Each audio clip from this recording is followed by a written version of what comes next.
Gropman, and I'm here at Kinokuniya in New York City with Yumi Komatsudaira to talk about her brand new cookbook, Japanese Superfoods, which was published just last week by Tuttle Publishing.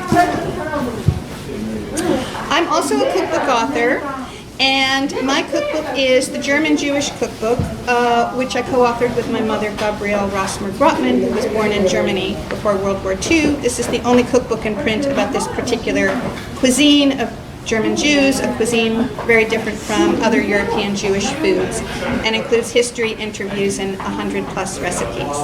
I also helped Yumi in the proofreading process of her writing her book. And so today I'm going to ask Yumi some questions about her book, and we will also have a back and forth conversation.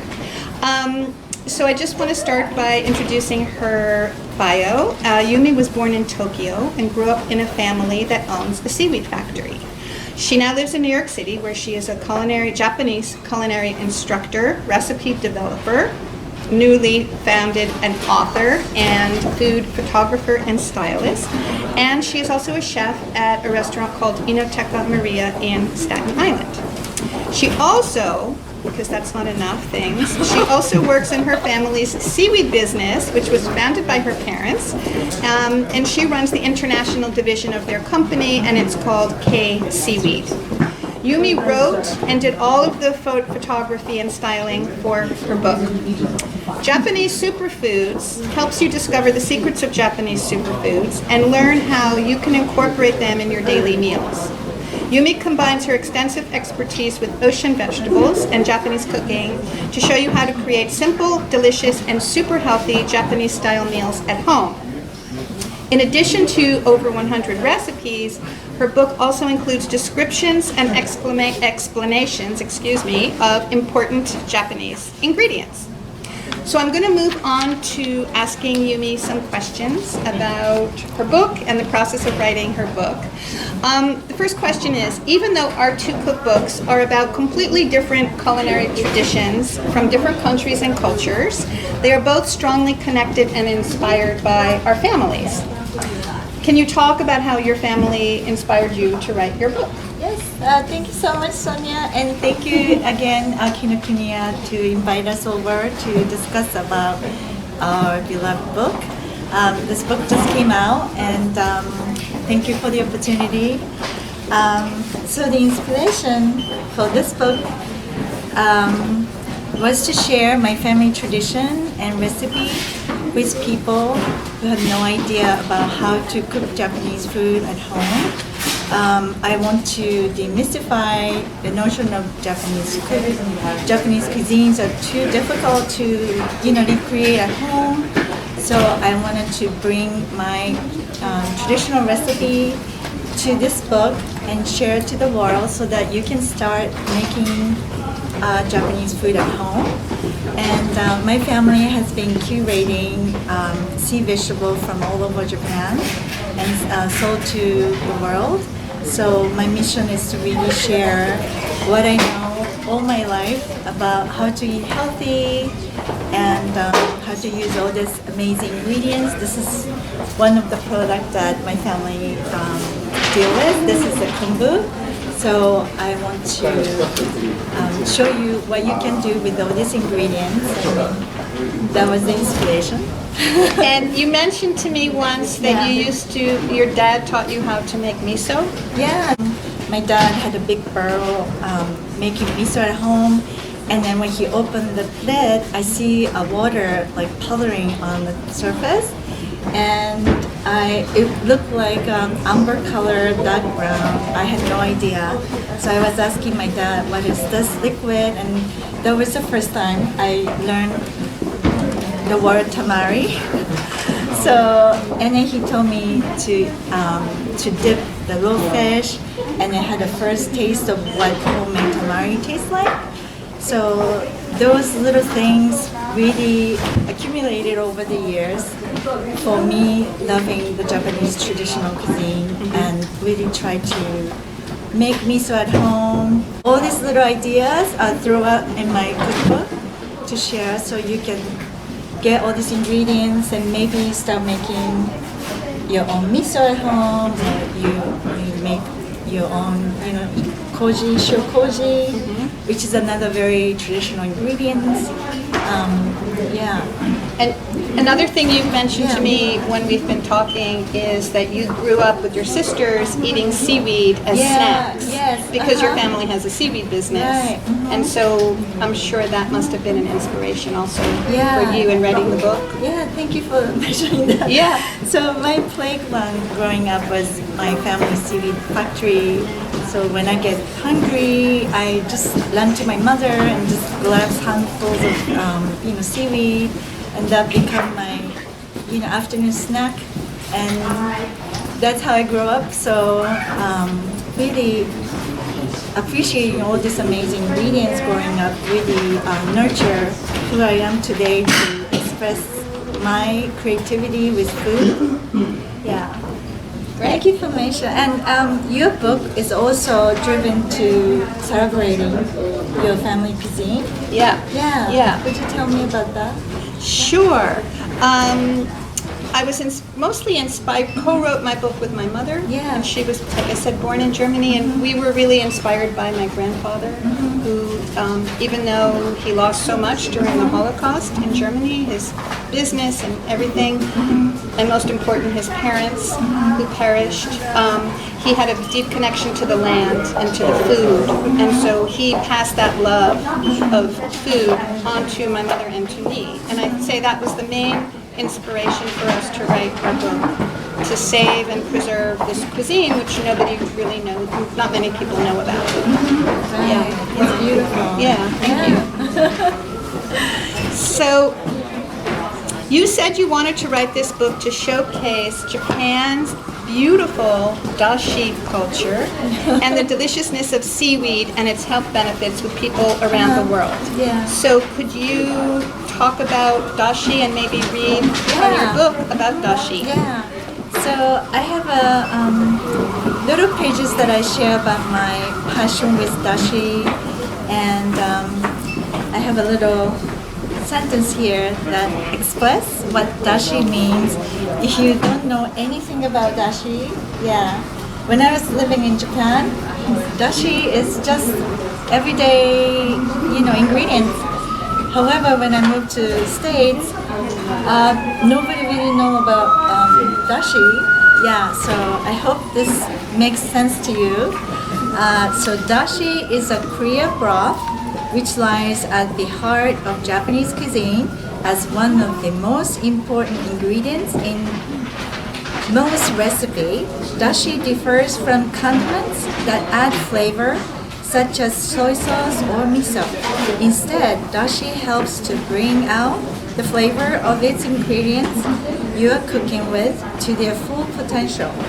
The source of umami in Dashi stock most commonly comes from the following ingredients: kombu or kelp, which you see right here, so, which is glutamic acid, katsuobushi or dry bonito flakes, niboshi or small dry sardine, which is inosmic acid, and dry shiitake mushroom, which is guanic acid. The combination of heating of these ingredients result in umami being intensified by as much as 7 or 8 times. So, which means that dashi is something that is not right on your face, but it's a huge supporter for whatever you're cooking. And when you mix those ingredients, more than 2 ingredients, kombu, bonito flake, or shiitake mushroom, the umami, which is the source of deliciousness, intensifies. So that's so different from soy sauce or miso. It's a great helper in your kitchen. Right. Yeah, to make Japanese food so clean, simple, yet full of flavor. Right. Yeah. And so it's a building block for many, many recipes. Oh, yeah. Right? So many recipes in your book have dashi Yeah. as one of the ingredients. Yeah.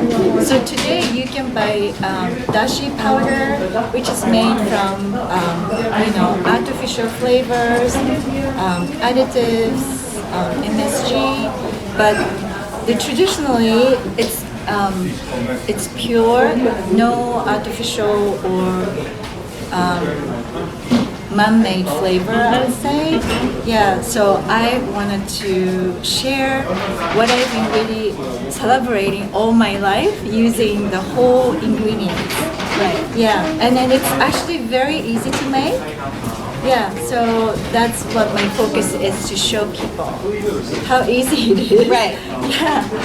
So, And so, do I understand correctly, the traditional way to make dashi is kombu and bonito flakes? Yeah. Just those two ingredients and water. yeah. And shiitake mushroom is an alternative. Yeah, so if Right. you don't, if you practice plant-based diet, Right. yeah, you probably use kombu kelp or the mushroom, yeah, Right. But if you eat everything, Yeah. so kombu, bonito flake, which is katsuobushi, or niboshi, which is the dry sardine. Dried sardines. Yes. It would be instead of the bonito flakes. Right. And bonito is the fish that has been dried and Yeah, definitely. So. And so then there's also an element of dashi being healthful and nutritious. Yes. In addition to the flavor it contributes. Yeah, definitely. Seaweed contains one of the highest protein in all the plant-based ingredients. So just think about this as equal amino acid as meat or the eggs. Right. So it's packed with nutrients, high mineral, vitamins. Also, omega-3 fatty acid is another very important brain function. Seaweed is one of the major source for plant-based omega-3. Yeah, so all these things are all contributing to a healthy diet. Right. Yeah. And it's specifically kombu, not other types of seaweed to make dashi. Yeah.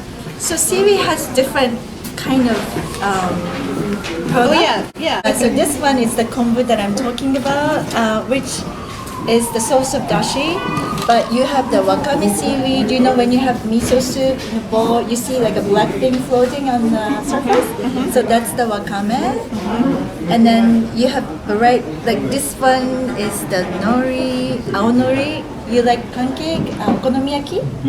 Yeah, so we sprinkle on top to have the savory flavor. Also, this one is tororo kombu, which is a shaped kombu. We enjoy this in the soup. So, and then this one is hijiki seaweed. It's a traditional Japanese side dishes that we cook. Yeah.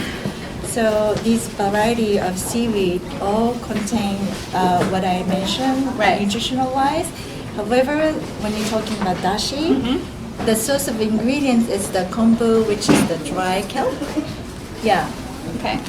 Yeah. So I want to back up a minute because you referred to umami. Yeah. And in case there are people watching who are not familiar, can you just explain umami? Yeah, sure. So, so the flavor, basic flavor that I learned as a Japanese is the 5 flavor. So sweet, salty, bitter, sour, and umami. The 5th flavor is the umami. It's a glutamic acid. Glutamic acid was mainly found in kombu, and then over 100 years ago, actually, 1907, Professor Ikeda of Tokyo University, he discovered this very unusual flavor that is not sweet or salty, but what is this? And he really studied about it, and then the source that really contribute great flavor is called umami. So umami is come from the word umai, which means delicious in Japanese. Yeah, so that kind of very savory. Deliciousness. Yeah, deliciousness. Yeah, Yeah, yeah. definitely. Yeah. And there is a side episode about his discovery. He had the yudofu, which is the hot pot.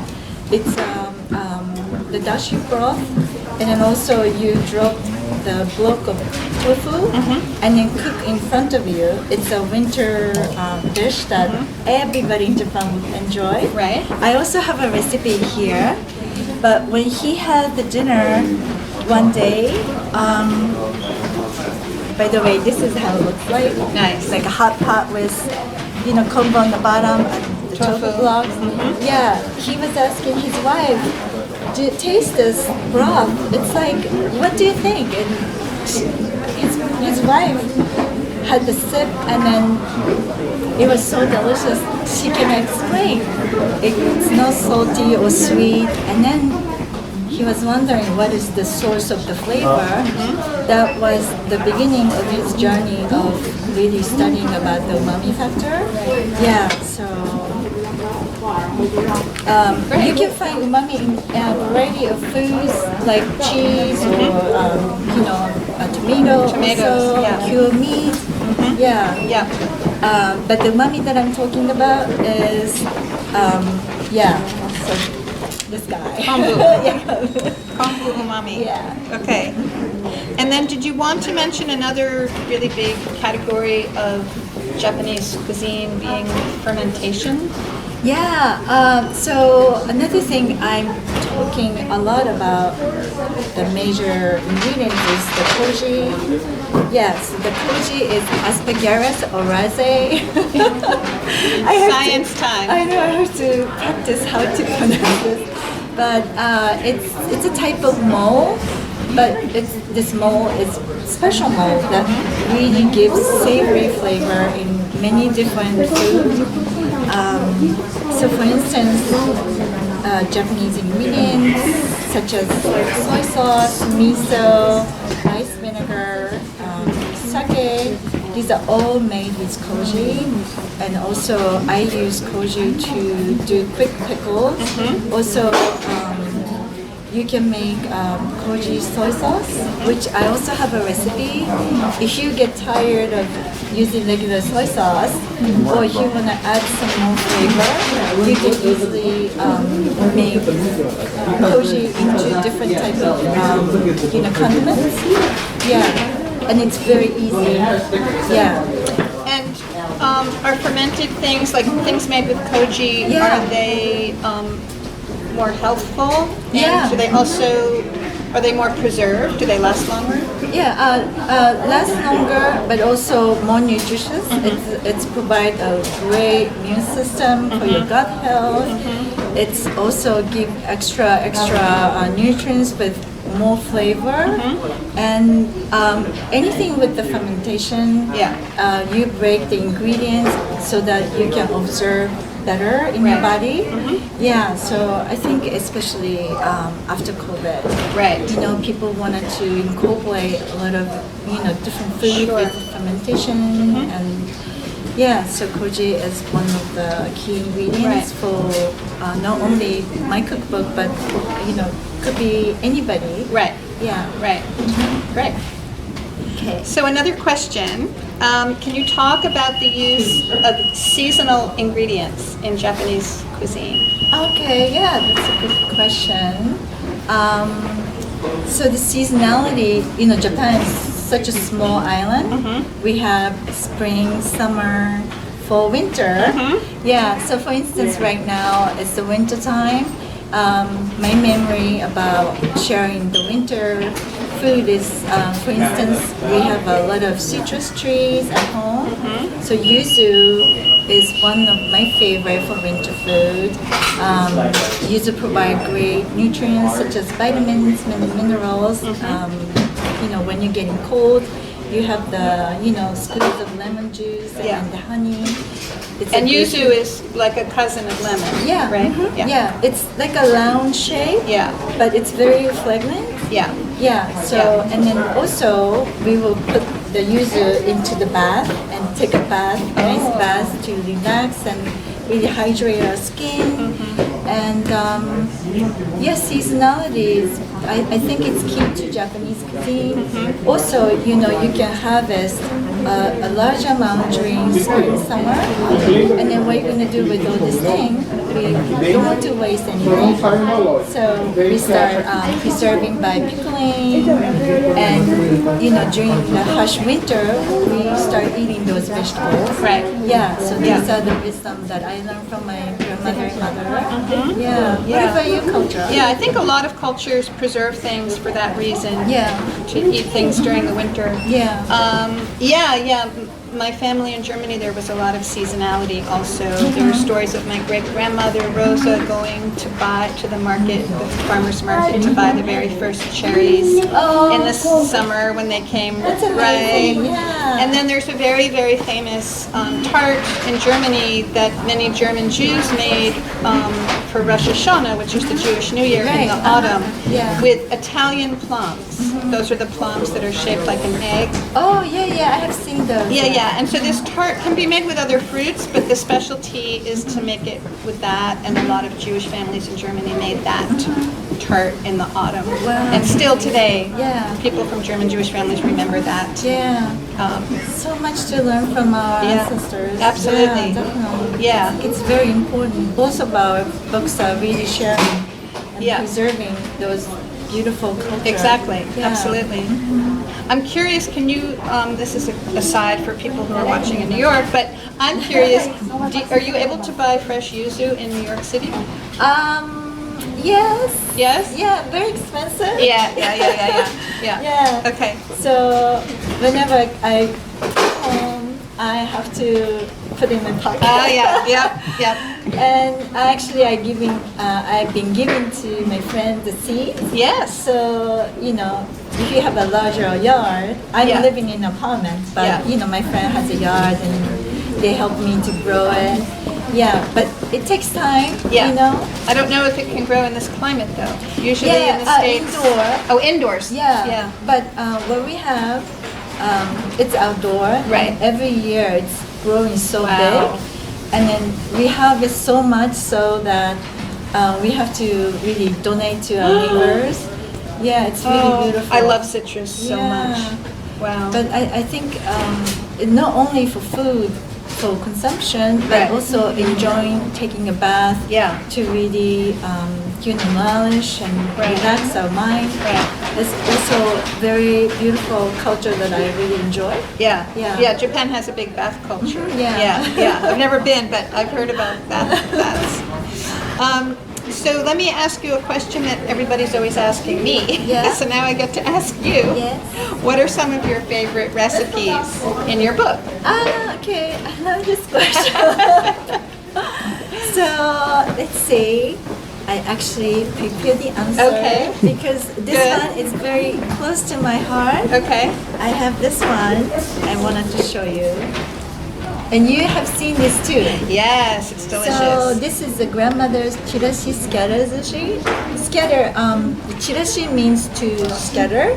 So which means that this is the sushi rice, but on top it's like a variety of topping that is kind of sprinkled all over the rice. And thank you so much. Yeah, so this one is vegetarian, although there is an egg thread.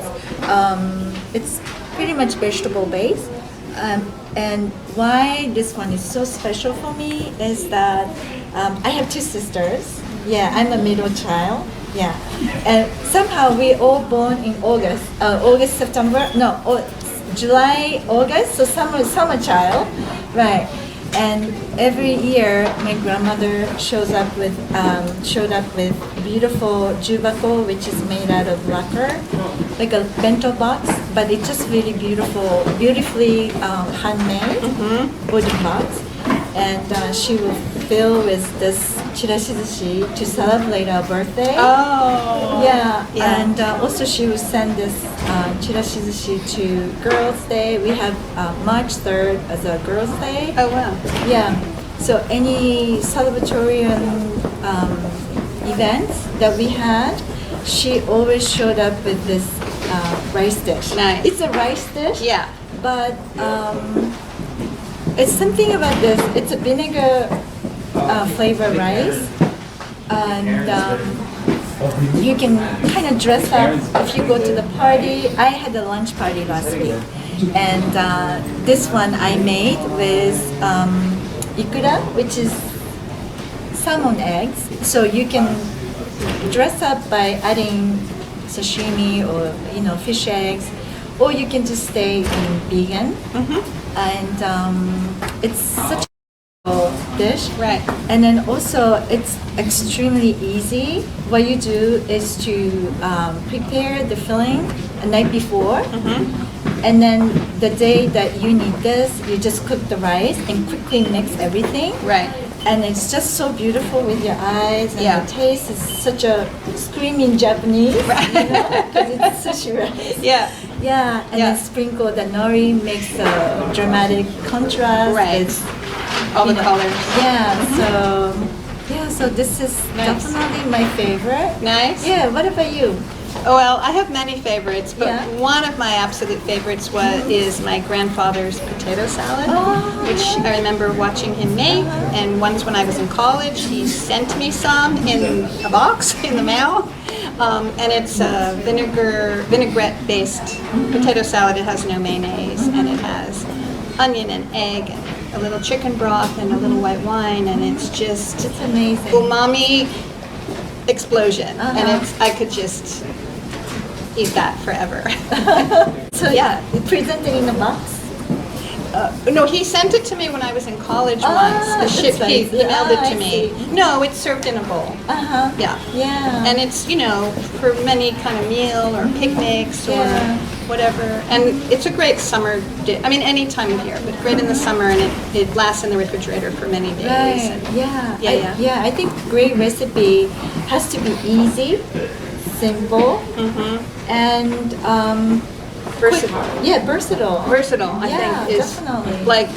like that dish is really versatile. Yeah, it's really, believe it or not, it's super easy. Yeah. Yeah. Yeah. So it's really, and then also what you can prepare in advance. Yeah. Always very helpful. You know. Yeah.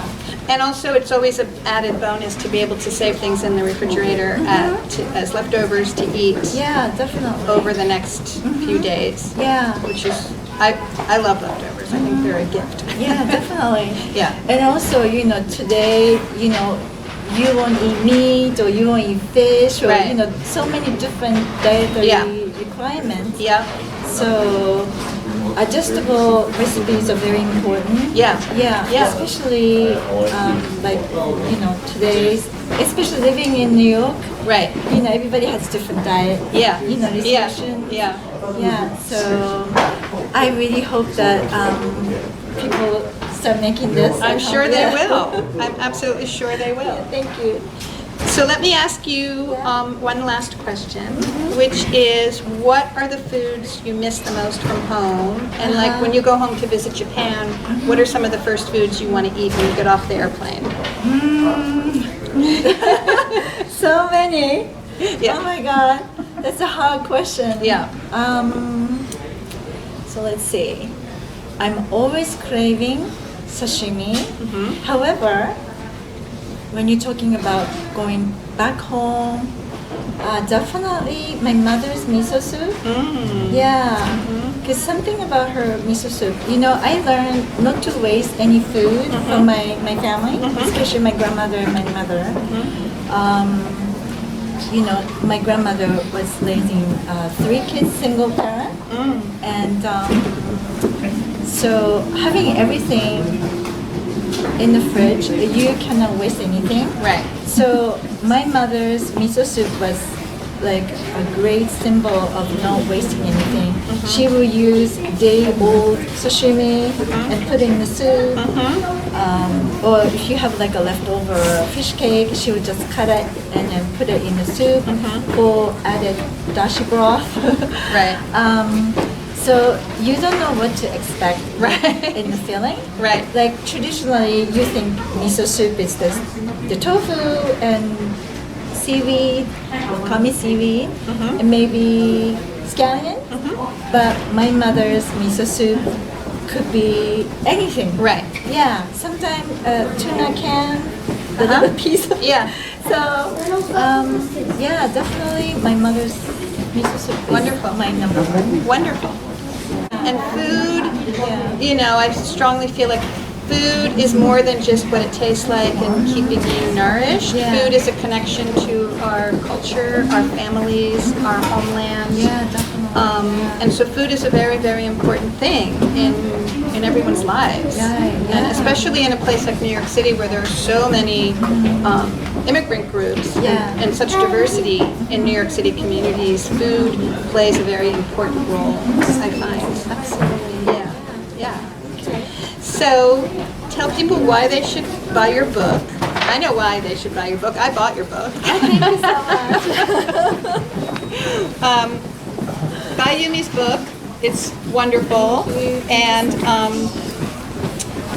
you can buy Yumi's book. You can also buy my book through Kinokuniya by clicking the link somewhere down there under this video. And thank you so much for inviting me to speak with Yumi. Yeah, thank you so much for having us. Thank you. Thank you, Sonya. Thank you, Yumi.